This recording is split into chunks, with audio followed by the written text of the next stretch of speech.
যদি অবিবাহিত হয়ে থাকেন তাহলে আপনি কিছুটা লাভবান এই লেকচার শোনার পর। আবার আপনাকে একটু কাজ বেশি করতে হবে আপনাকে। তো প্রথম জায়গাটা কি? জায়গাটা হচ্ছে যে আমাদের চিন্তাটা হবে এমন, যদি আমরা অবিবাহিত হয়ে থাকি, যে আমার লাইফের একটা এইম আছে, একটা এম্বিশন আছে। সেকুলার কনসেপ্টের এম্বিশন হচ্ছে দুনিয়া, আর আমার এম্বিশন হচ্ছে আমি দুনিয়ার কল্যাণ চাই কিন্তু পরকালীন মুক্তি চাই। এই হলো আমার ইসলামিক কনসেপ্ট, যে আমি দুনিয়ার কল্যাণ অবশ্যই চাও। দুনিয়াতে আমি একটা বাসস্থান আমার দরকার, একটা জব দরকার আছে, আমার ডিগ্রি সার্টিফিকেটসের দরকার আছে, আমার ব্যবসা বাণিজ্যের দরকার আছে, কেরিয়ারের দরকার আছে। কিন্তু আমার উদ্দেশ্যটা হবে পরকালীন স্বার্থ বজায় রেখে দুনিয়ার মুসাফিরের এই জীবনটা কাটিয়ে দেয়া। এখানে সব কিছু পূরণ হবে না, সব স্বপ্ন পূরণ হবে না। আর সব স্বপ্ন পূরণ হয়ে গেলে দুনিয়াটাই জান্নাত হতো।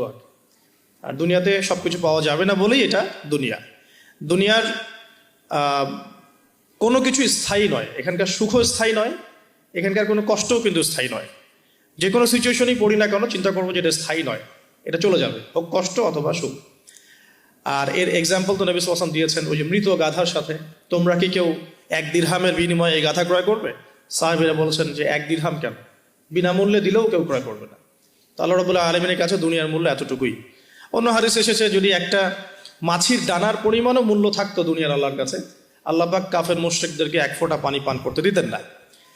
আবার আরেকটা হাদিস এসেছে আঙ্গুল চুবিয়ে দেওয়ার কথা মহাসাগরের মধ্যে, সেখানে আঙ্গুল বের করলে যতটুকু লেগে থাকে হাতে সেটা হলো দুনিয়া, বাকিটা পরকাল। সো একজন স্মার্ট মানুষ, হিউম্যান বিং বা মুসলিম, সে কখনোই দুনিয়ার স্বার্থটাকে মুখ্য করে দেখবে না। তো আমরা যারা ইসলামিক আইডিওলজি নিয়ে চলাফেরা করি, আমরা দুনিয়ার কল্যাণটা চাবো কিন্তু পরকালীন মুক্তি নিশ্চিত করতে হবে। তো প্রথম কথা কি, concept of the ambition of লাইফটা ঠিক করতে হবে। সেটা সূরা আলে ইমরানের 185 নম্বর আয়াতে আছে। আল্লাহ রাব্বুল আলামিন বলেছেন, বা'দা আউযু বিল্লাহি মিনাশ শাইতানির রাজিম, ফামান যুহজিহা আনিন নার ওয়া উদখিলাল জান্নাতা ফাকাদ ফাজ। কিয়ামতের দিন যাদেরকে পুলসিরাত পার করানো হবে, জান্নাতে প্রবেশ করানো হবে, জাহান্নাম থেকে নিষ্কৃতি দেওয়া হবে, ফাকাদ ফাজ, সে তখন সফল হলো। মানে সে তখন চূড়ান্ত সাফল্য অর্জন করবে, এর বাইরে কোনো সাফল্যের ডেফিনেশন নাই। তো বিয়ে করেন আর নাই করেন, আগে কনসেপ্টটা ঠিক করতে হবে যে আমি আমার সাফল্য বলতে কি বোঝাচ্ছি। এখন যদি দেখেন যে আপনার এই ফিলোসফির সাথে বর্তমান লাইফ লিডিং এর পার্থক্য দেখা যাচ্ছে, তাহলে প্রথমে তওবা করে ফিরে আসতে হবে।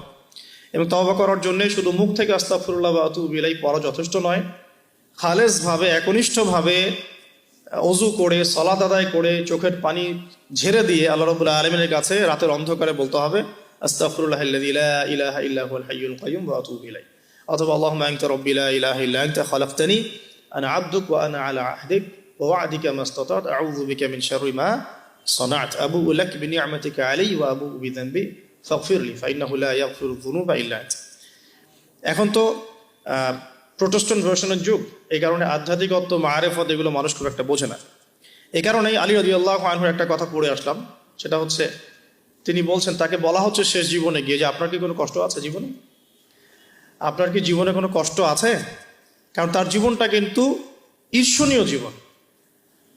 মানে অন্যান্য সাহাবীরা হয়তো ইয়াং এইজে গিয়ে ইসলাম কবুল করেছেন, ইসলামের জন্য অনেক খেদমত করেছেন, বাট আলী রাদিয়াল্লাহু আনহুর জীবনটা এমন যে তিনি একদম চাইল্ডহুড থেকে, ফ্রম দ্য ভেরি বিগিনিং, তিনি রাসূল সাল্লাল্লাহু আলাইহি ওয়াসাল্লামের একদম ডান পাশে ছিলেন।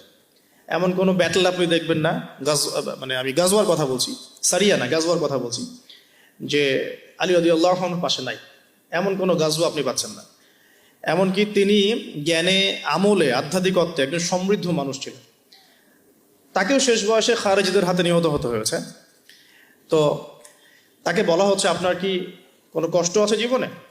আলী রাদিয়াল্লাহু আনহু বলছেন যে আমার কষ্ট একটাই, কি, যে আল্লাহ পাক আমাকে যে ইলম দিয়েছেন, রাসূল সাল্লাল্লাহু আলাইহি ওয়াসাল্লামের সোহবতে থেকে আমি যে মারেফত অর্জন করেছি, মানে আধ্যাত্মিকত্ব অর্জন করেছি, এটা বিতরণ করার মতো উপযুক্ত কোনো পাত্র পেলাম না। তার মানে প্রোটেস্ট্যান্ট ভার্সনে শরীয়ত আপনাকে শুধু হুকুম আহকাম দিচ্ছে না, এটা করতে হবে, এটা করতে হবে না, এর ভিতরে রিজনগুলো কি, এর ভিতরে মারেফতগুলো কি, আধ্যাত্মিকত্বের বিষয়গুলো কি, সেগুলো কিন্তু সবাই বুঝবে না।